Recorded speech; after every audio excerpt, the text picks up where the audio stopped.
As I journey around the forest, which is just adjacent to the mine site, it feels like a fantasy to witness the soothing sound of a forest stream and birds singing on a rainy day, while the slight wind is rustling the leaves in the green trees.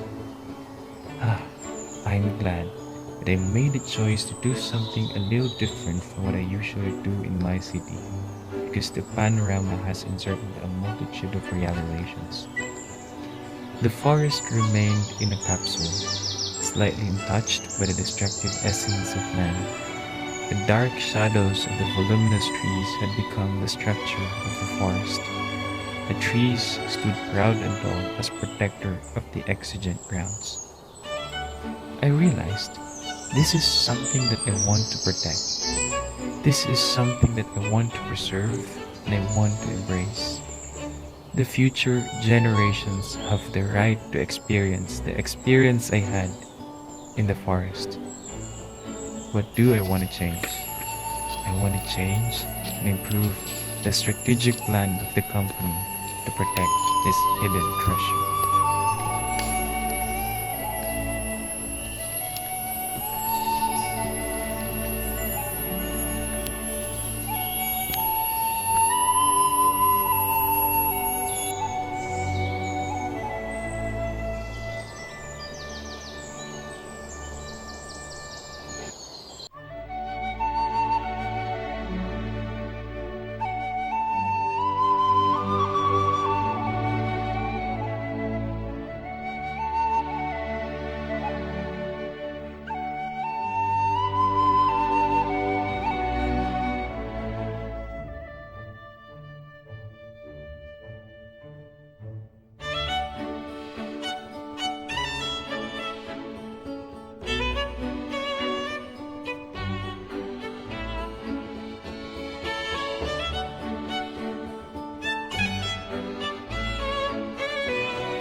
Po, nakabalik na po tayo sa parking area. So at exactly 53 minutes natapos tayo sa ating walking activity with the environment. Ayan po, from the Mesa Eco Park.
walking video ko.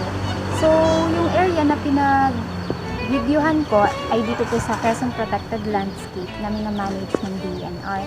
Bali, itong area, dalawang area yung napuntahan ko, in between siya ng road. So, mostly, dun sa una kong napuntahan, ang nakolek ko ay mga ganitong, mga bumibisita dito, minsan sila yung mga nagdadala ng mga ganyang basura. At isa pa ding factor na dahil malapit nga ito sa kalsada, ay yung mga ibang dumadaan, kaya yung mga nasasakyan, minsan tinatapon na lang nila yung basura sa tabi na napupunta dito sa area na to. As part nung advocacy natin na contribution natin to attain the Sustainable Development Goals, which include to achieve clean air and clean water, and also for us to have stable ecosystem. So yun yung nakita kong isang way para makapag-contribute.